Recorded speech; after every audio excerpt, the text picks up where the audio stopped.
गुह्यक सेना पर विजय प्राप्त करना और कुबेर का उनके लिए बहुत सी भेंट और सामग्रियां दे करके उनकी स्तुति करना। फिर जोशितपुर में भेंट लेकर के प्रद्युम्न का विरोधी वानर दिविंद को किसी कंधा में फेंक देना। प्रद्युम्न जी बोले, बेटा ये महाबली गणेश साक्षात भगवान श्री कृष्ण की ही लीला है, कला है, इन्हें देवता भी नहीं जीत सकते। फिर भूतल के मनुष्यों की तो बात ही क्या है, जिनके निकट इनका वास है उनके पक्ष की पराजय नहीं होती। पूर्व काल में भगवान श्री कृष्ण ने शिवलोक में इन्हें ऐसा ही वर दिया था, यदि ये यहाँ रहेंगे तो हम लोगों की कदापि विजय नहीं हो सकती। और भगवान श्री कृष्ण के वरदान से इनका बल बहुत बढ़ा चढ़ा है और ये शत्रु पक्ष में चले गए हैं, और इसीलिए तुम प्रचंड मारदार बड़ा भारी बिलाव होकर के हुंकार करते हुए रण भूमि से बलपूर्वक इनके चूहे को मार भगाओ। इस महायुद्ध में अपने पुत्रकारों के द्वारा 10 दिशाओं में उन्हें जाकर के पहले खदेड़ो। जब तक मैं शत्रु सेना पर विजय पाता हूँ तब तक तुम इसे शीघ्र दूर भगाने का प्रयास करो। प्रद्युम्न बोले। आगे नारद जी कहते हैं कि हे राजन, तब भगवान अनिरुद्ध ने प्रचंड मारदार का रूप धारण कर लिया और वे गणेश जी से अलक्षित ही रहे। वैष्णवी माया के प्रभाव से गणेश जी उन्हें ना पहचान सके। वे प्रचंड मारदार विकट फुटकार करता हुआ चूहे के सामने जाकर के कूद पड़ा और राजन वह मुंह फाड़ फाड़ करके निरंतर उन्हें देखता और तीखे तीखे नखों से विशेष चोट पहचाने लगा उनको, चूहे को।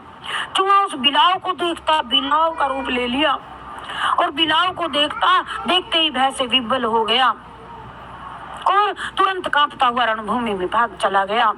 क्रोध से भरा हुआ मारदार स्थूल रूप धारण करके उसका पीछा करने लगा और गणेश जी बारंबार उस चूहे को युद्ध भूमि की ओर लौटाने का प्रयास करने लगे, किंतु प्रचंड मारदार से पीड़ित चूहा युद्ध भूमि की ओर नहीं लौटा।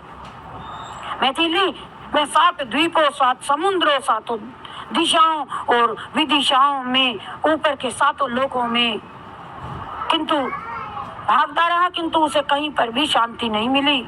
हे राजन, गणेश जी को पीठ पर लिए हुए चूहा जहाँ तहाँ गया, वहाँ प्रचंड पराक्रमी मारदार भी उनका पीछा करता करता चला। इसी प्रकार चूहे सहित गणेश जी जब सुदूर दिशाओं में चले गए और अपने पक्ष के सभी प्रथम गण विस्मित हो गए उनके, और वे पुष्पक विमान पर बैठे और कुबेर ने अपनी गुह्यक संबंधिनी माया फैला दी। अपना दिव्य धनुष लेकर के महेश्वर को नमस्कार करके उन्होंने मंत्र सहित कवच धारण कर लिया और बाण समूहों का फिर संधान किया।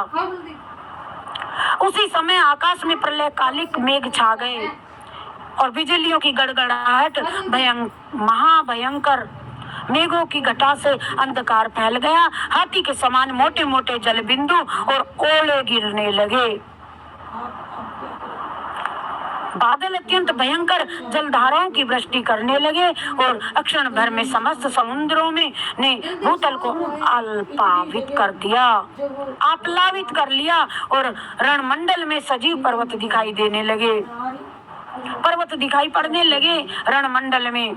प्राकृत प्रलय हुआ, जान यादव भय से विह्वल हो गए और वे अस्त्र शस्त्र त्याग करके बारंबार श्री कृष्ण श्री कृष्ण श्री कृष्ण श्री कृष्ण पुकारने लगे।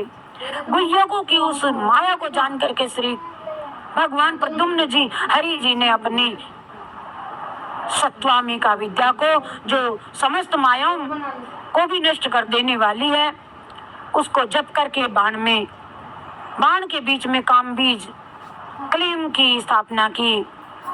फिर उनके मुख पर प्रणव तथा श्री बीज ओम श्रीम का आधान करके उसे कान तक खींचा। चतुर्भुज श्री कृष्ण का स्मरण करके विद्युत समान टंकार ध्वनि करने वाले धनुष से भुजदंडों के द्वारा विशिखा को चलाया। कोदंड दंड से छूटे हुए उस विशिख ने दिग्मंडल को उद्योपित करते हुए उस गुह्यक संबंधिनी माया को उसी तरह से नष्ट कर दिया कि जैसे सूर्य देव अंधकार का ध्वंस कर देते हैं।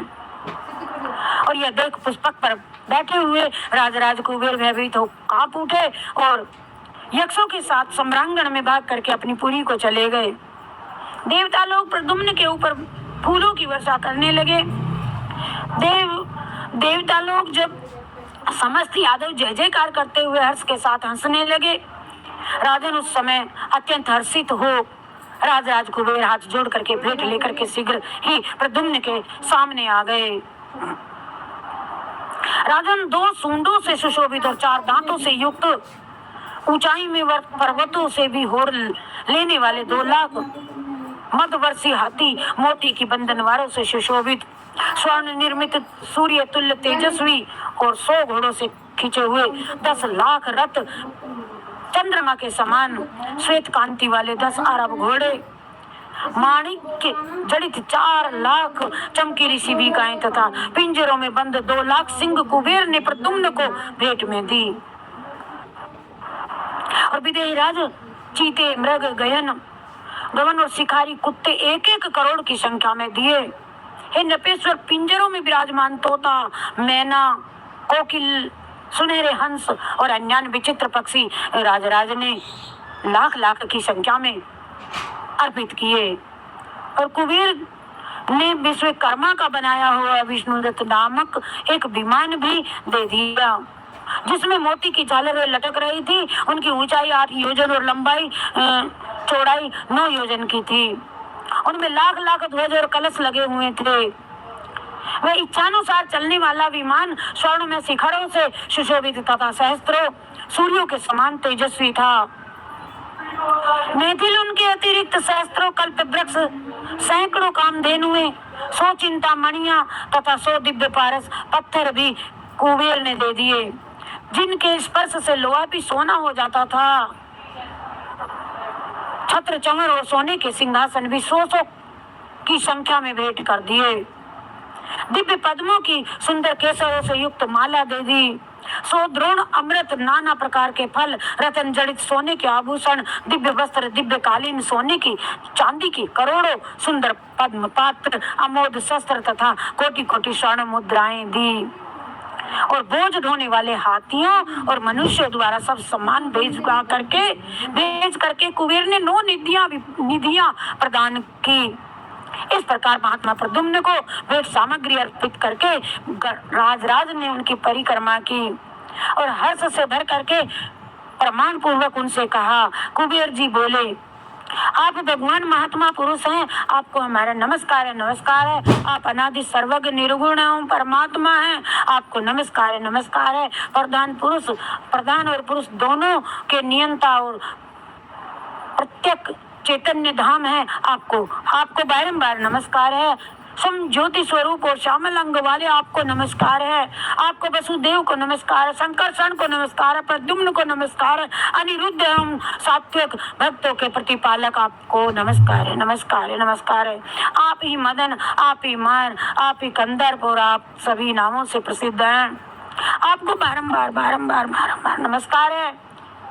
और दर्पक, काम, पंच बाण, अनंग तथा संबरासुर के शत्रु भी आप ही हैं, आपको नमस्कार है। हे मनमथ, आपको नमस्कार है। हे मीन केतन, आपको नमस्कार है। आप मनोभव और देव कुसुमेशु फूलों के बाण धारण करने वाले, आपको नमस्कार है। हे अनन्यज, आपको नमस्कार है। रतिपते, आपको नमस्कार है। आपको बारंबार नमस्कार है। आप पुष्प धनवा और मकर ध्वज को नमस्कार है। प्रभु स्मर, आपको नित्य नमस्कार है। जगद्विजयी, आप कामदेव को सादर प्रणाम है। रुक्मवती के भरता तथा सुंदरी के पति, आपको नमस्कार है। हे भूमन, मैं और क्या कहूँगा, और क्या करता हूँ और क्या कहता हूँ। ये मेरा है, ये तुम्हारा है, मैं सुखी हूँ, मैं दुखी हूँ, ये मेरे सुहृद सब लोग हैं, इत्यादि बातें आदि कहता रहता हूँ। ये सारा जगत अहंकार में मोहित हो रहा है और प्रधान काल अंतकरण और शरीर जनित गुणों द्वारा शास्त्र विरुद्ध कर्म करने वाला जन समुदाय बंधन में पड़ता है। ये कांच की कांच में बालक को बालू का, राशि में जल को, रस्सी में सर्प को अपनी आंखों से देखता है। भ्रम, रस्सी में सर्प का ब्रह्म को ही सत्य मानता है, ऐसी दशा हम सबकी है। यही दशा मेरी, आज मैंने मूढ़तावश आपकी अवहेलना की है। प्रभु, आपकी माया से मेरा चित्त मोहित था, इसलिए मुझसे ऐसा अपराध बन गया। परंतु जैसे पिता बालक के अपराध को अपने मन में स्थान नहीं देता, उसी प्रकार आप भी मेरे अपराध को भुला देंगे। आपकी कृपा से मेरी ऐसी बुद्धि कभी ना हो, आपके चरणार बिंदों में सदा मेरी पराभक्ति बनी रहे। जिसे सर्वोत्कृष्ट माना गया है, आप मुझे वैराग्य युक्त ज्ञान, जो परम कल्याण का आधार है, वही प्रदान करें और अपने भक्त जनों के प्रशस्त सत्संग का मुझे सदैव अवसर देते रहें।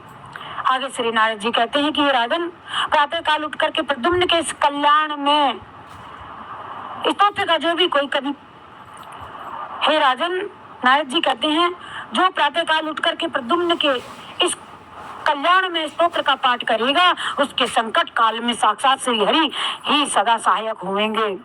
राजन, इस प्रकार स्तुति करने वाले यक्षराज कुबेर ने भगवान प्रद्युम्न हरि से कहा, बहुत अच्छा, ऐसा ही होगा।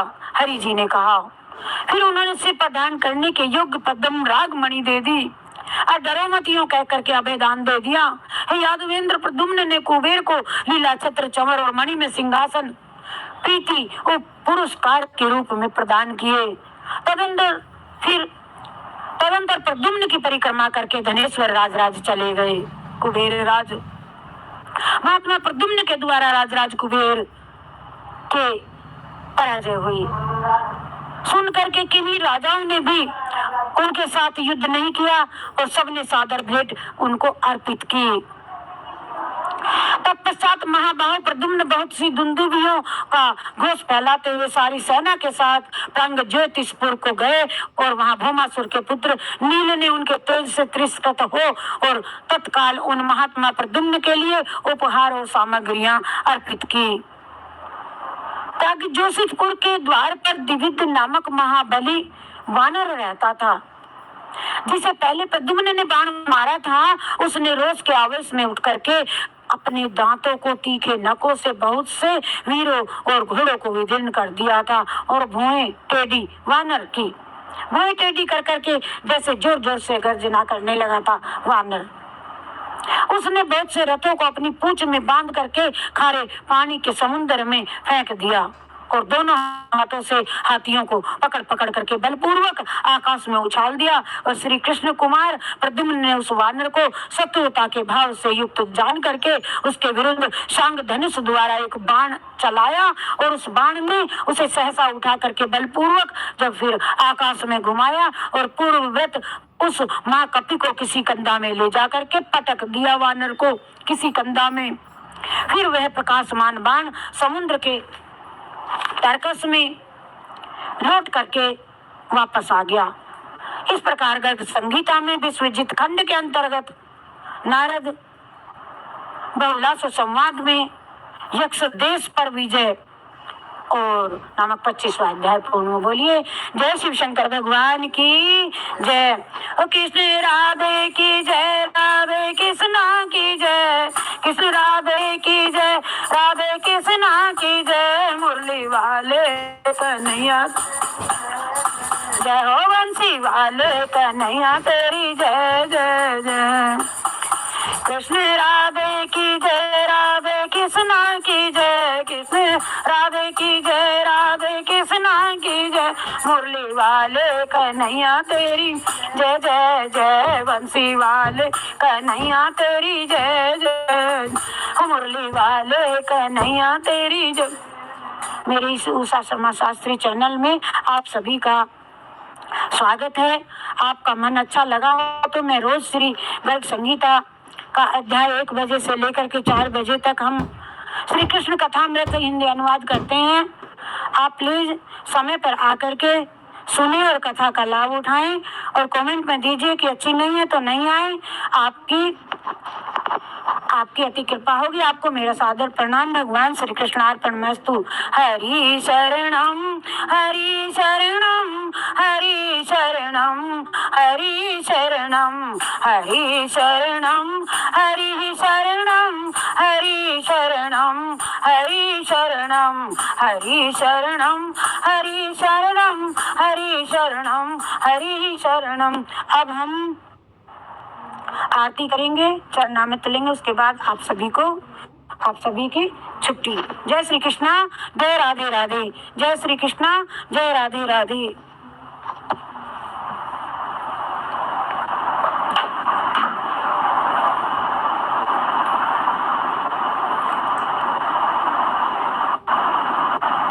किसी को सुना दे। अरे ले जा रे पार्थ, हर्ष, प्रियांशु। इसने इसको सर्व कर ले जाकर जो भी कर दो बंद। हाँ कर दी मैंने, कर दी मैंने। हाथ जोड़ लिए। मैं कहा 1 बजे से 4 बजे लो आ जाए जिस किसी को आना है। अभी भी मैं